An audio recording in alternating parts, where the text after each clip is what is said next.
Hello செல்ல பிள்ளைங்களா, இன்னைக்கு அம்மா வந்து இந்த பாருங்க இவ்வளோதான் இறா. இது வந்து 1/2 கிலோ இறா. கொஞ்சமாக அப்பாவுக்கு தொக்கு பண்ணிவிட்டு மீதி அப்படியே இறா தாளிக்க போகிறேன், பிரியாணி தாளிக்க போகிறேன். வாங்க வீடியோக்குள்ளே போகலாம். முதல்ல தொக்கு பண்ண இறா தொக்கு பண்ணிடலாம். சைட் டிஷ்ஷு தொட்டுக்கிறதுக்கு எண்ணெய் கொஞ்சம் ஊற்றியாச்சு. இப்போ சோம்பு போட்டுக்கலாம்.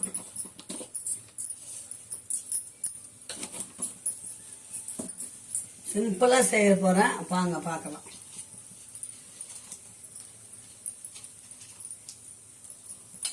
சோம்பு பொரிஞ்சிச்சிங்களா? அடுத்தது கருவேப்பிலை. இதுதான் இஞ்சி பூண்டு ஒரு தக்காளி பாதி வெங்காயம்.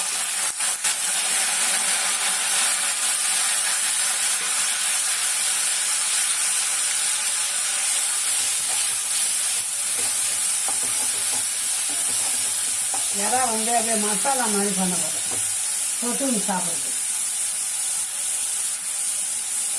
அப்பாவுக்கு எப்பவுமே சைட் டிஷ் வேணும்.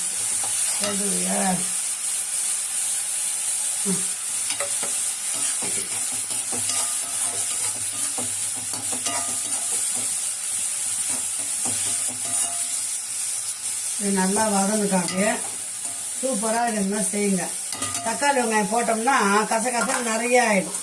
சும்மா ஒரு வேலைக்கு தானே, அதனால கொஞ்சமாக செய்யக்கூடாமா. கொஞ்சம் மிளகாத்தூள் போட்டுக்கலாம்.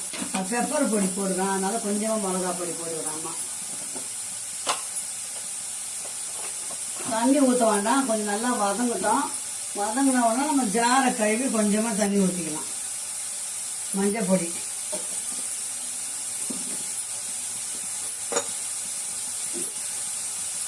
உப்பு கொஞ்சமாக போட்டுக்கலாம்.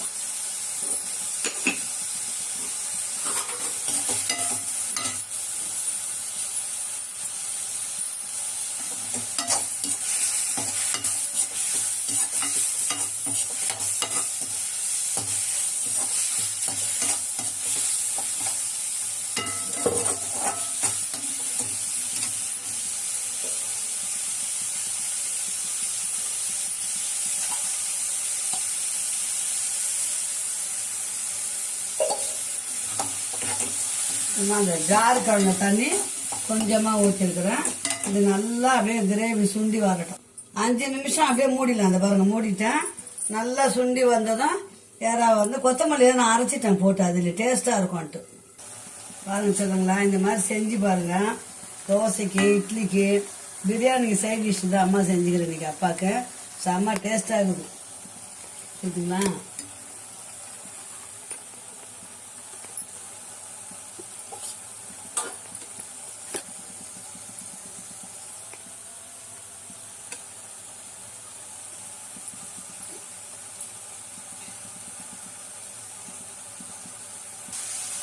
இப்போ இந்த கிரேவி ரெடி ஆயிடுச்சு பார்த்தீங்களா? சூப்பரான இறா தொக்கு ரெடி ஆயிடுச்சு. அடுத்தது அம்மா பிரியாணி தாளிப்பாரு.